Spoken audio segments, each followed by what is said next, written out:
Are you planning to visit the third largest city in Wales?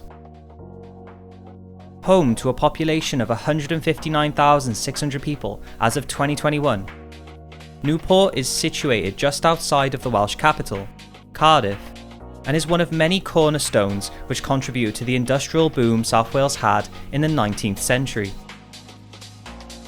Perhaps you are moving away to South Wales University campus, situated here, or maybe you are looking to move here permanently for work, or just fancy a day out. This review will showcase some of the main areas which can be found in Newport, as well as the landmarks found near the outskirts.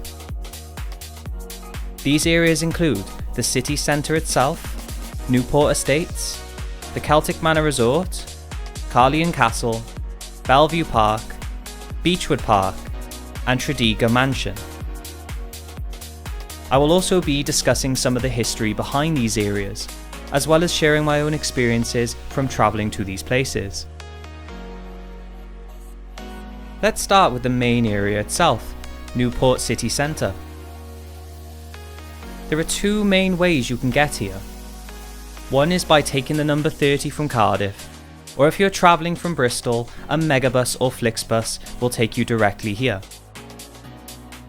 The second method of getting here is by taking a train, with a train station being just north of the city centre. This will take you to Newport faster than a bus, yet is more expensive.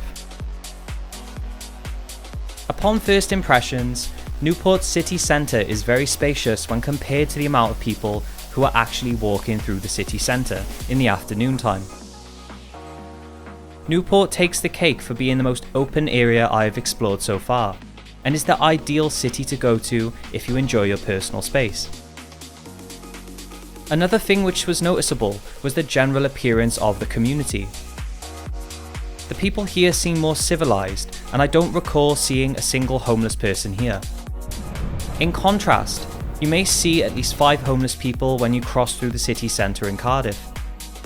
As a resident of Cardiff myself, it was definitely a change of pace for me, especially given the large size of Newport. So what will you find if you visit Newport City Centre? People are known for travelling far distances to try out Newport's indoor food market. These independently run businesses serve a variety of Greek, Italian and Malaysian foods, just to name a few. But the food market also serves cocktails and craft beers. This place is open between 12 PM to 9 PM from Wednesday to Saturday.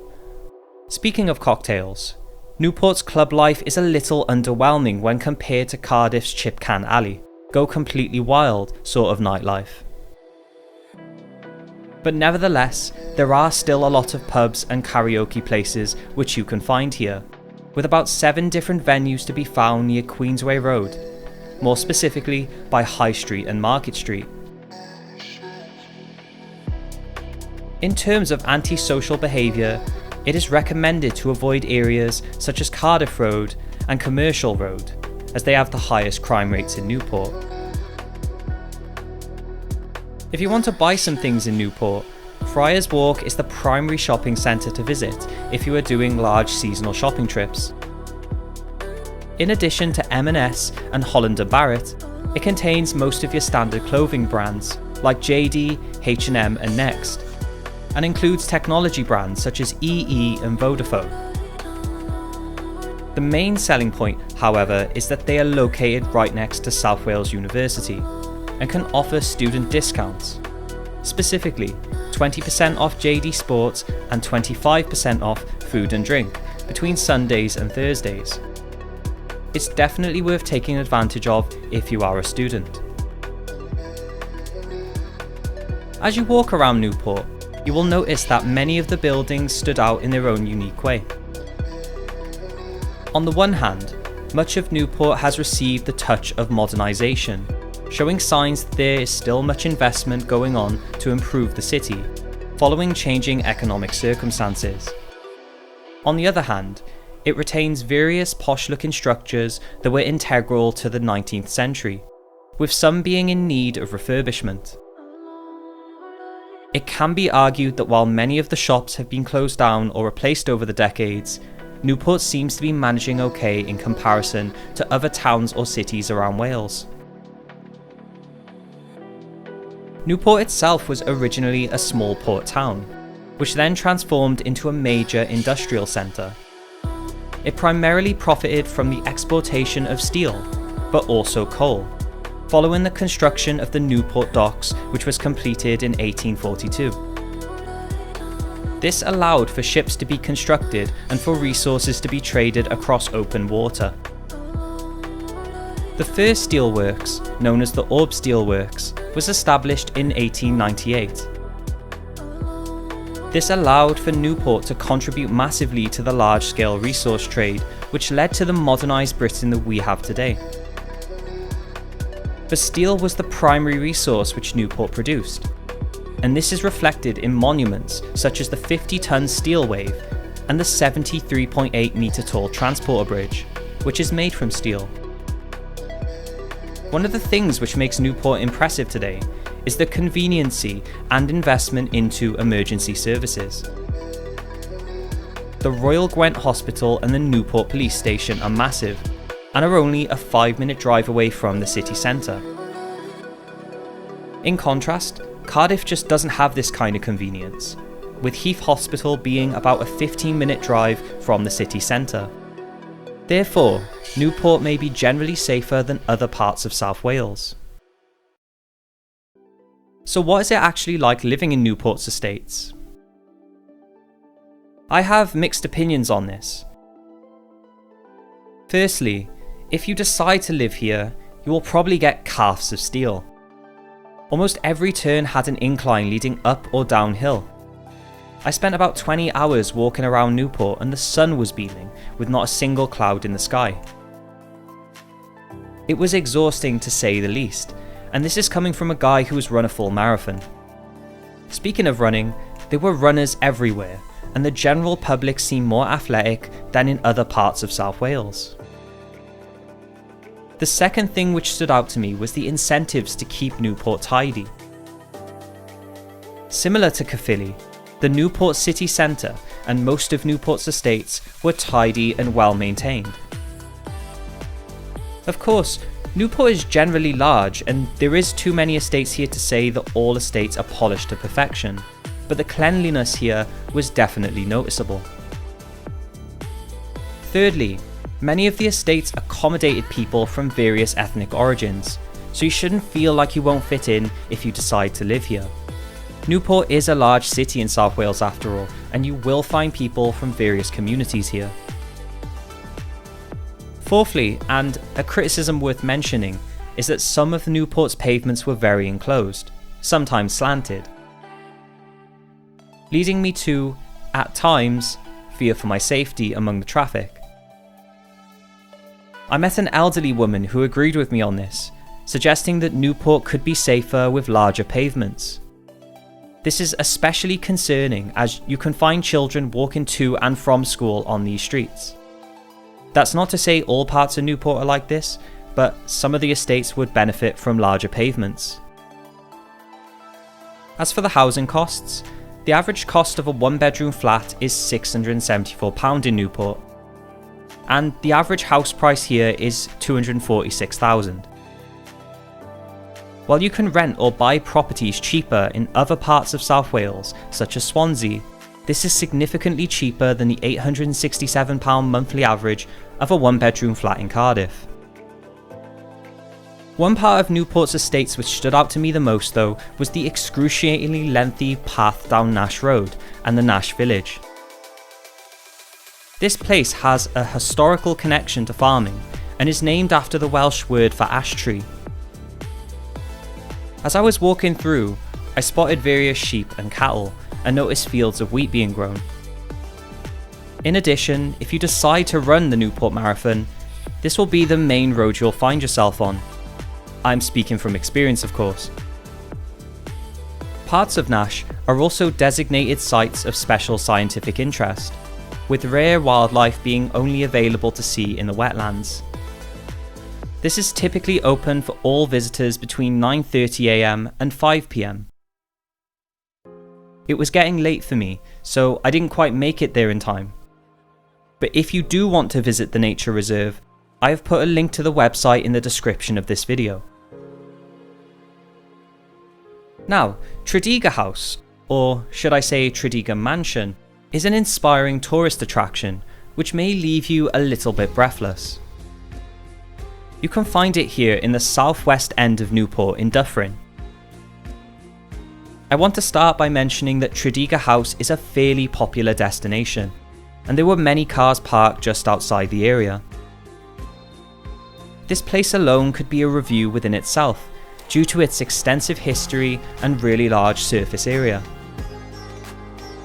I will be honest here though, the tickets are a little pricey if you go alone, costing £13 per adult. But to make up for this, under 5s have free entry, and it's £6.50 per ticket for under 18s. For families with one adult and 3 children, the price becomes £19.50, and it's £32.50 with 2 adults and 3 children.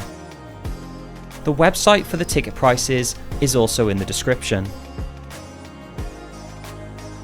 Tredegar House dates as far back as the 15th century, when it was originally a stone manor house.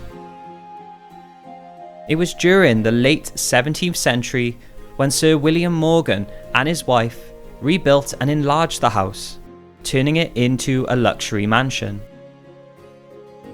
The Morgan family themselves were among the wealthiest families in Wales during the 17th century. Tredegar House itself was really just intended to be a status symbol for the Morgan family.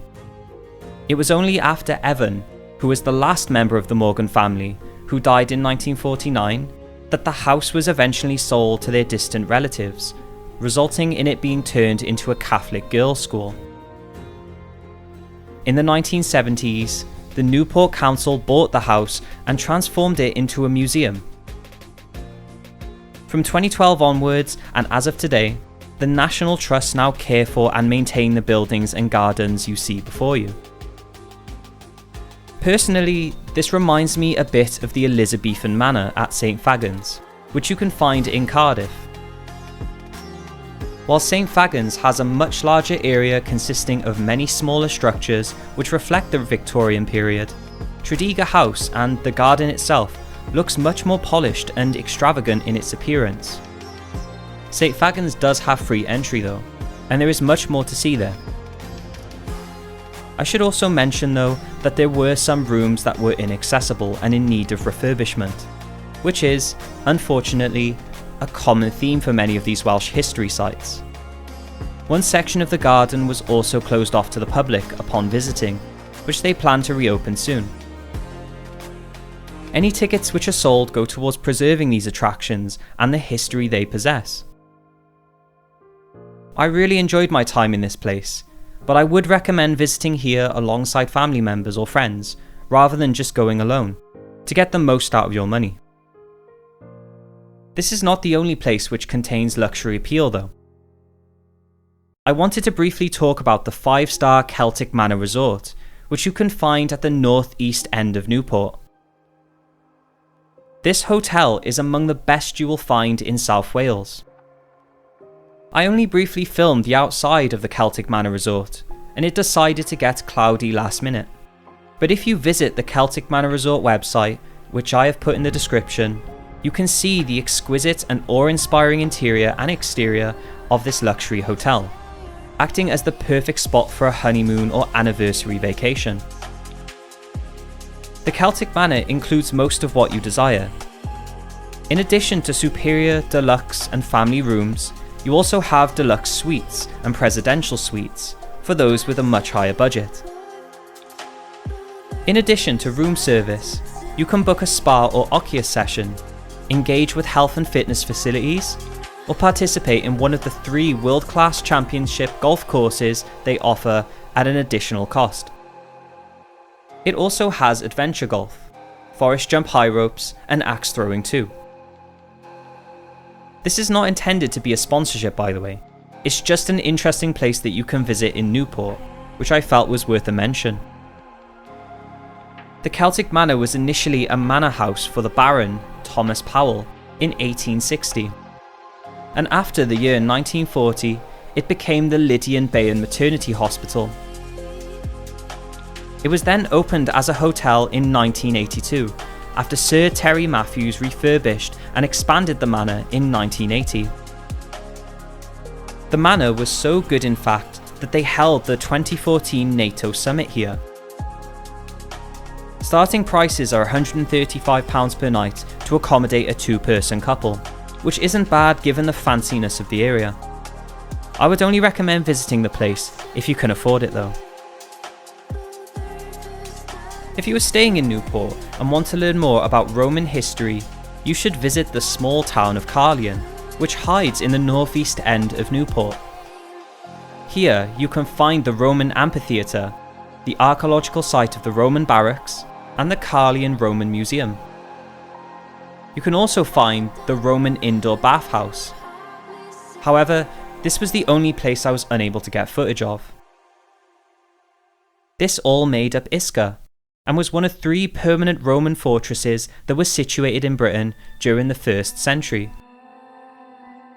When it came to finding the Roman amphitheatre, there was only one entrance through the north side. I found out the hard way and went the wrong way a few times. While this wide open green space might seem a little plain and admittedly there's not really much to see here, the site was once an ancient gladiatorial arena, dating as far back as 90 AD, to entertain the legionnaires stationed at the fort of Carleon.